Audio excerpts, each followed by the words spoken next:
నీతి నిజాయితీగా చేయడమే కాకుండా ప్రభుత్వాలతో సహాయం లేకుండా నీతి నిజాయితీగా నిలబడాలనే ఉద్దేశంతోనే ముందుకు పోయారని చెప్పి కూడా నేను మీకు తెలియజేస్తున్నా.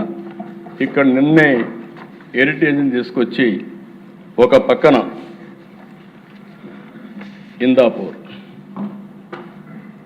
ఇందాపూర్ డైరీలో హెరిటేజీ గీని ఇండైరెక్ట్గా వాళ్ళు ఇక్కడ ఇస్తున్నారు. ఇందాపూర్ డైరీకి హెరిటేజ్కి గీలో సంబంధం లేదు. ఈ కంపెనీ అధ్యక్ష పూణే దగ్గర ఉంటుంది. వాళ్ళు అవుట్సోర్సింగ్ కో ప్యాకింగ్ కో మ్యానుఫ్యాక్చరింగ్ చేస్తారు. కో మ్యానుఫ్యాక్చరింగ్ ఒకరికే కాదు, మదర్ డైరీకి చేస్తున్నారు, బిటానియాకి చేస్తున్నారు, హిందుస్థాన్ యూనిలివర్కి చేస్తున్నారు, ఆయుర్వేద గీ తయారు చేస్తున్నారు, పతాంజలికి ఇస్తున్నారు, లాక్టలిస్ చేస్తున్నారు, DMart, Reliance, Tata Star, Dominos, Dodla, Hatsun, GBR, GRB, తర్వాత ఫైనల్గా వచ్చే కొందికి అమూల్ హెరిటేజ్కి ఇస్తున్నారు. అధ్యక్ష హెరిటేజ్ కూడా చీజ్, యూహెచ్టీ, ఎస్ఎంపి చేయించుకుంటున్నారు వాళ్ళ దగ్గర. అది కూడా కో మ్యానుఫ్యాక్చరింగ్. అలాంటిది అన్ని దిక్కల్లో వీళ్ళు చేసుకుంటారు. అధ్యక్ష దానికి తీసుకొచ్చి 4 రోజులు కడాన 5 మంది ఓటుకు అయ్యారు. రాజమండ్రిలో కల్తీ పాలు దాగా 5 మంది చనిపోతే అది కూడా చర్చించకుండా హౌస్ను స్టాల్ చేస్తే బాధ్యత కలిగిన ప్రభుత్వంగా ఈ హౌస్లో కౌన్సిల్లో ఆ స్టేట్మెంట్ ఇచ్చింది ఎన్డీఏ ప్రభుత్వం. రెండో అధ్యక్ష ఇంకొక పక్కన మీరు చూస్తే బోలే బాబా మిల్క్ ఫుడ్ ఇండస్ట్రీ, ఒకటి ఆర్గానిక్, ఒకటి మిల్క్ ఫుడ్ ఇండస్ట్రీ.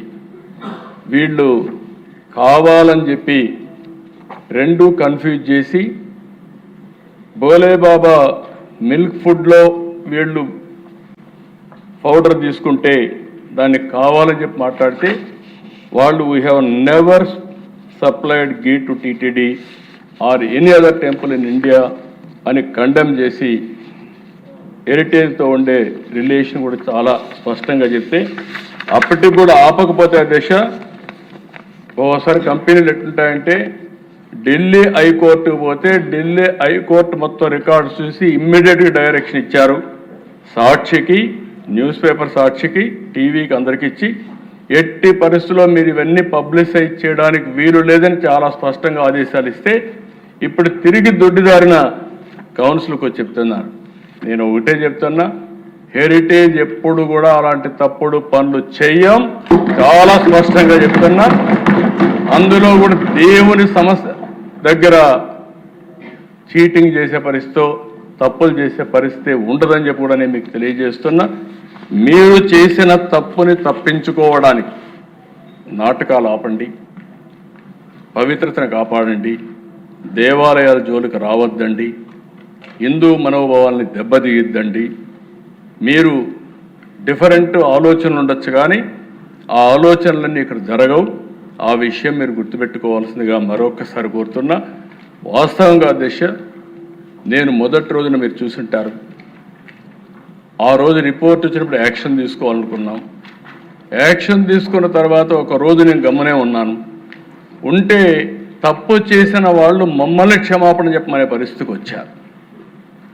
ఈరోజు కూడా 4 రోజులు కౌన్సిల్లో గొడవ చేశారు.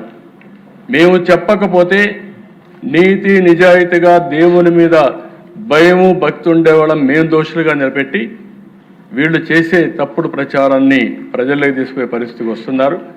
రాష్ట్రం మొత్తం మీరు ఆలోచించుకోవాల్సిన అవసరం ఉంది అధ్యక్ష. మనం కూడా ఇంటింటికి చెప్పాల్సిన అవసరం ఉంది. హిందూ ధర్మాన్ని ఇప్పుడే పవన్ కళ్యాణ్ గారు చాలా ఆవేశంగా మాట్లాడారు. నేను ఆయన ఆవేశంతో ఏకీభవిస్తున్నా.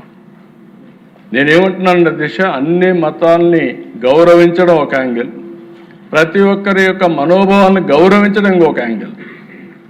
ఏ ఒక్క వ్యక్తి మనోభావాలు తీసే అధికారం వేరే వాళ్ళకు లేదు. ఆ విషయం మనం గుర్తుపెట్టుకోవాల్సిన అవసరం ఉంది. ఒకటే చెప్తున్నా, వెంకటేశ్వర స్వామి భక్తుడిగా చెప్తున్నా, నాకేం నామో ఇది లేదు. వెంకటేశ్వర నేను బ్రతికున్నంత వరకు ఎక్కడున్నా కూడా వెంకటేశ్వర స్వామి పవిత్రతను కాపాడంలో నేను ముందుంటాను తప్ప ఎట్టి పరిస్థితుల్లో జరగనీయని చెప్పి మరొకసారి మీ అందరికీ హామీ ఇస్తున్నా. ఇదే అందుకనే దేశ ఇప్పటికే చాలా ప్రక్షాళన కార్యక్రమాలు పెట్టాం. అవన్నీ మీరు ఒకసారి చూస్తే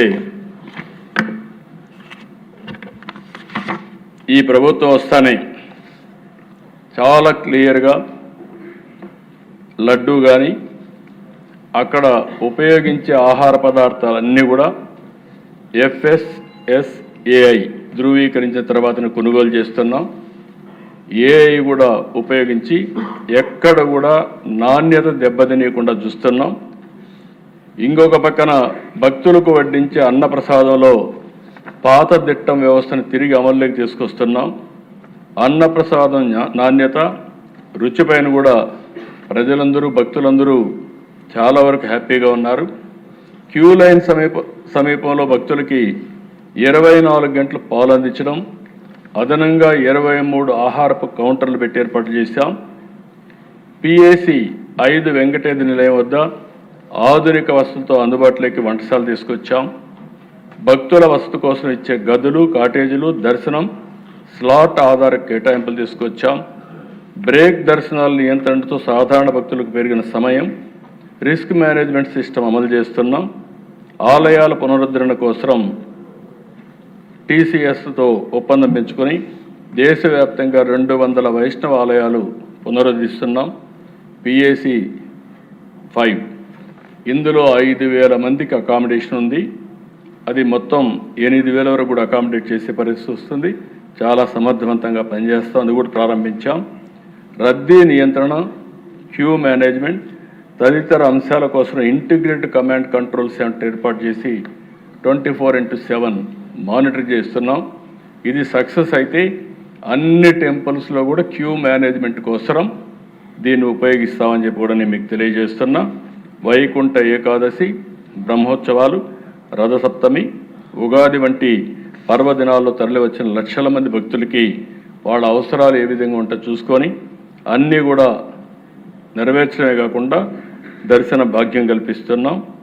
60 దేవాలయాల్లో, TTD దేవాలయాల్లో దగ్గర అన్నిట్లో కూడా అన్నదానం ఏర్పాటు చేశాం. 700 కోట్ల రూపాయల ఖర్చుతో ఈ కార్యక్రమాన్ని జయప్రదం చేస్తున్నాం. ఇవి కాకుండా ఈరోజు తిరుమల ఒక పవిత్రమైన స్థలం.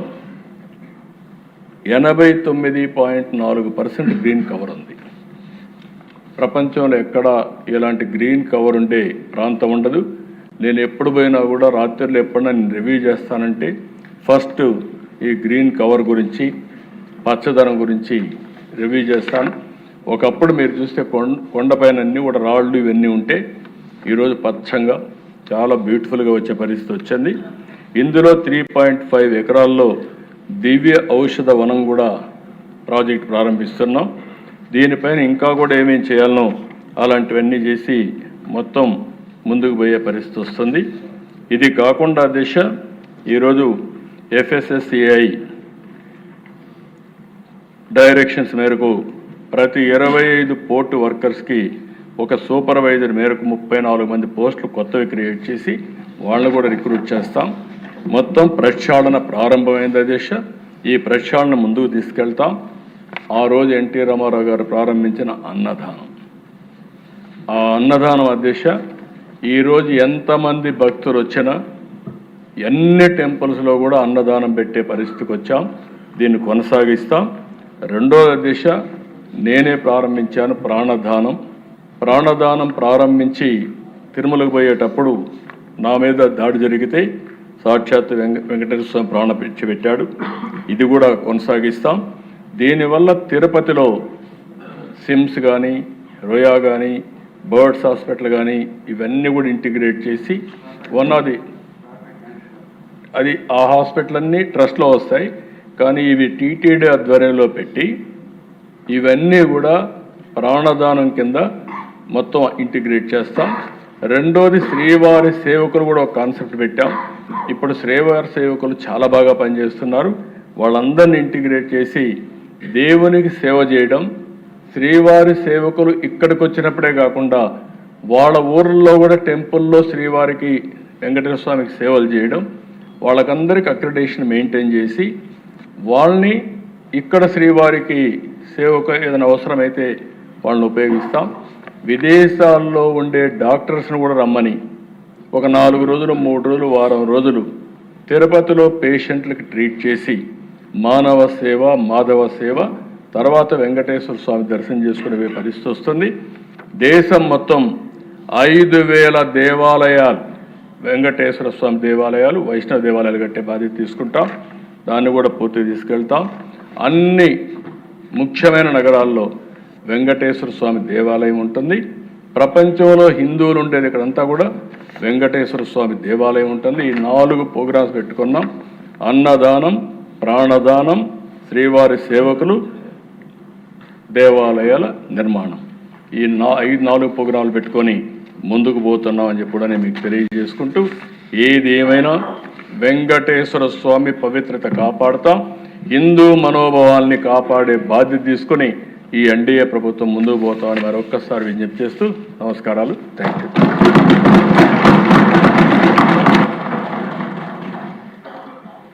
అర్థం కాని వారందరికీ అర్థమయ్యేలా, అరకొరగా అర్థమైన వాళ్ళకి మరింత స్పష్టంగా అర్థమయ్యేలా, భక్తులకి ఒక ధైర్యం ఇచ్చేలాగా తమరి ప్రసంగం సాగింది సార్. ధన్యవాదాలు. ఈనాటి సమావేశం ఇంతటితో ముగిసింది. తిరిగి బుధవారం 25 ఫిబ్రవరి ఉదయం 9 గంటలకు కలుద్దాం.